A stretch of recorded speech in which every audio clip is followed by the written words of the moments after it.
Over the years of playing Dynasty Fantasy Football, the most common character trait I have found of winning Dynasty managers is opportunism. These are the guys who see exactly where the community is trending to, and then they find a window of opportunity that is much lower cost. And what's the one thing we've been hearing about the 2026 Dynasty rookie class?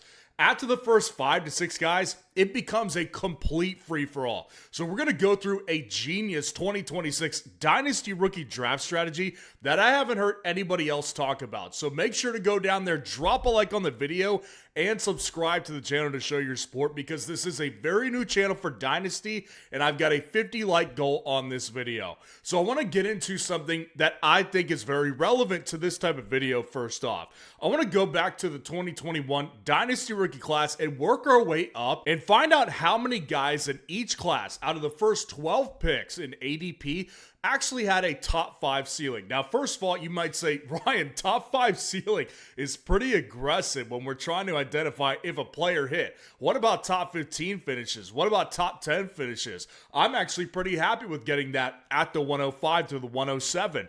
I totally understand that, but the point of this today is I'm looking for upside on my picks here, and I want to see how much upside I can get on a per year basis in each draft class. So I want to go back to 2021 to start out with. So you can see the complete list of guys in order of where they were drafted at the time on the board right here. You've got guys like Najee Harris, Jamar Chase, Kyle Pitts, Devonta Smith, Trevor Lawrence.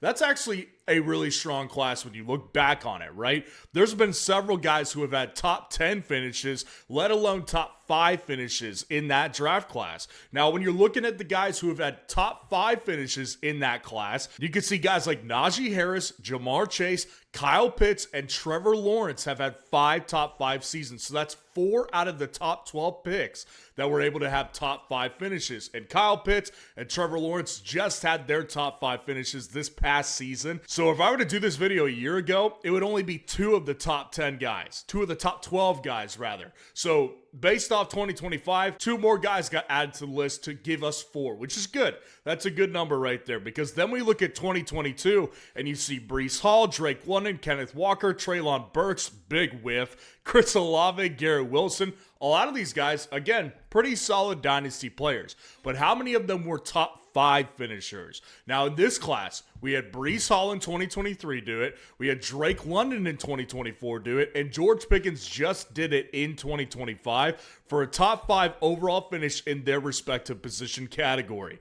So that's 3 guys out of the top 12 in the 2022 class who have had top 5 seasons. Again, sticking right around that 3 to 4 number right there that we saw in the 2021 class. Now let's go to the 2023 class, a very strong draft class, particularly at the running back position that we all remember very well. A lot of these guys like Bijan, Jahmyr Gibbs, Devon Achane, these types of guys are staples in your Dynasty leagues at this point, and they're top tier cornerstone running backs on your Dynasty roster. Now, Bijan Robinson obviously has had a top 5 finish. Jahmyr Gibbs has had a top 5 finish. Jackson Smith-Njigba just had a top 5 finish this past season, and Devon Achane has also had a top 5 finish as well. So we're back to 4 guys in the top 12 of this class who had top 5 finishes. Now again, before we go to the 2024 class, I just want to highlight, we didn't go into the top 24 guys in the classes. We're only doing top 12 because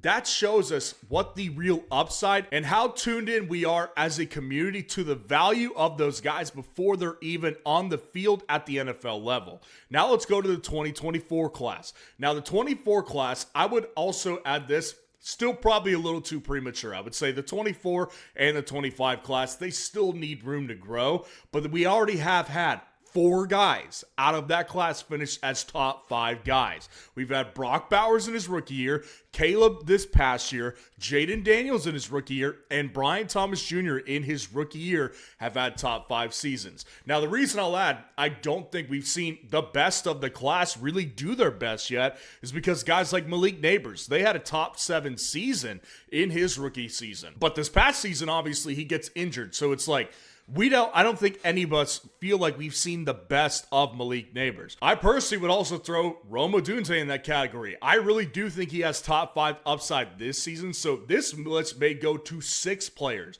by the time next year hits, and maybe I do this video again. So 2024 class already very strong, but I don't even think we're even at the limit yet of guys that could be in the top 5 category.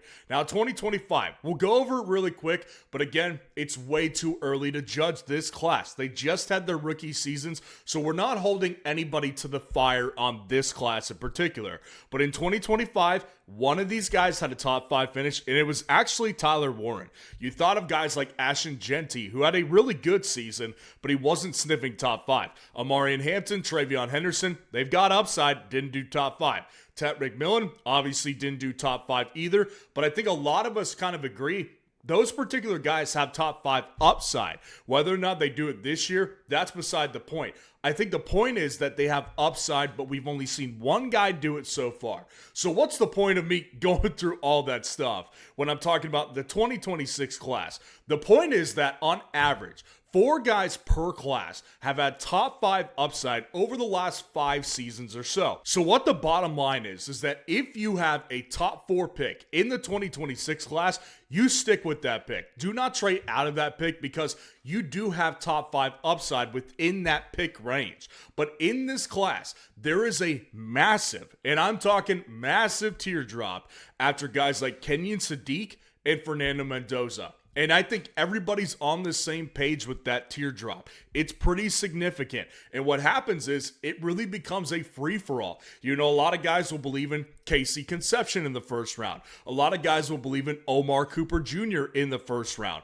That's the bottom line here, is that there's a lot of uncertainty after those types of guys. So here's the strategy. The draft strategy that I think we need to aggressively try to get after is you need to create trade packages to get out of first round picks after the 106 this year for future draft capital and second round picks in this class. Now, why do you want to get back into the draft after you just sold a first rounder for a second round pick? The reason why is because something I think has gone a little under the radar is how deep this wide receiver class actually is. I really do think this is a deep wide receiver class. Now, I will say this, there will come a point after the NFL draft when we see landing spots where a lot of mid-round guys are going to be bumped up to late first rounders because of landing spot. Look at Matthew Golden last year for an example. Not someone who was widely considered a first-round pick in the Dynasty rookie class before he went to Green Bay in the first round. But that's what happens after the draft and we get landing spots. Things are obviously going to change. But as of right now, there's a lot of good second round values, and they will stay second round values even after the NFL draft. So let's go through some of those wide receivers that I'm predominantly looking at in the second round right now. The first guy that stands out to me immediately is Elijah Surratt. This guy, in my opinion, is one of the best receivers in the class. He's actually my number 4 wide receiver in the class, and I've discussed him at length, so I'm not going to go too deep into him, but basically, this guy has potential to be a big slot receiver or even just an outside receiver who can run a full route tree. That's the bottom line, is his route running ability is very strong at his size. He's about 6'2", 210 pounds. He's a big guy, can fight off man coverage, and can work in the slot as well. So I think the value for him right now is pretty significant, to be honest with you. Then you look at a guy in that range like Chris Brazell. I don't think that Chris Brazell is some top tier talent. He's actually kind of buried in my rankings a little bit, but I could see myself hopping back on board with him if he were to go to a landing spot that presents immediate opportunity, because he is a big wide receiver who also can run a lot of routes in the route tree. He's not just a deep threat, which Tennessee wide receivers have historically been. He actually has some depth and real chops to his game, unlike guys in the past like Jalen Hyatt did. So Chris Brazell, definitely on the list of guys I could see being good values as well. I think Chris Bell, potentially a decent value. I don't value him as much as the community does, I don't think. I think of him more as like a catch and drop type of guy. He's not going to be able to really move the chains that much. But I do ultimately think that there's going to be NFL teams that probably value him at a day 2 pick, and that can become pretty attractive to me personally. Malachi Fields, Jacoby Lane, Antonio Williams. These are a couple of guys I would also throw into the hat. And then my personal favorite, way down here in the 3rd round right now, but I think will become a 2nd round, is Skyler Bell. Skyler Bell out of UConn, very, very productive player the last 2 years for UConn.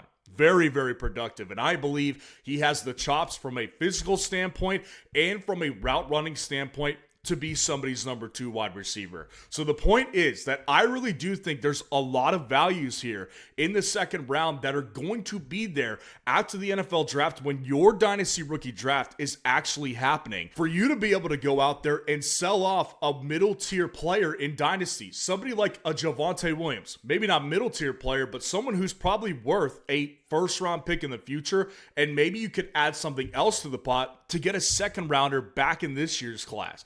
That's the ultimate goal here, is we want to get the middle round picks, because I do think a lot of the top receivers will be off the board, but there's still a lot of good wide receiver talent in a deeper wide receiver class. Top end talent, not as much there in this class, but the depth of this wide receiver class is where it's at, and that's what 2nd round picks are for. And I'll also add this. We've discussed all offseason on this channel, this running back class sucks. It's probably the worst. It's worse than 2024, because in 2024, there was no Jeremiah Love, but after Jeremiah Love, what is there really? Everybody's debating, is it Jadarian Price? Is it Jonah Coleman? Is it Mike Washington out of Arkansas? Nobody really knows. That's the bottom line. What's going to happen after Jeremiah Love? That's my point, though, is that you can get one of these top running backs in a weaker class, albeit, but it is still one of the better running backs in the class in the 2nd round. That's the whole point of this, is that with the bad class that we have in 2026, a lot of the top guys are going to be available in the 2nd round at the running back position. And a lot of wide receivers who are still good players are going to be available in the 2nd round. So in my opinion, right now, what you need to be doing is creating trade packages for you to get a 27 first is kind of rich, and I don't think you'll be able to get that, but maybe you can get a 2027 2nd round pick and a 2026 2nd round pick for one of your late to mid 1st round picks in this dynasty rookie class, plus an additional piece. I think that's a very logical trade that a lot of teams will be willing to do with you just to be able to say, I have 1st round draft capital. I do think this will benefit a lot of teams in the long run, and I think you should aggressively pursue this today. So let me know what you think of the draft strategy in the comments below, and if you want to see what to do with every 3rd round pick in this year's class, click on this video right here.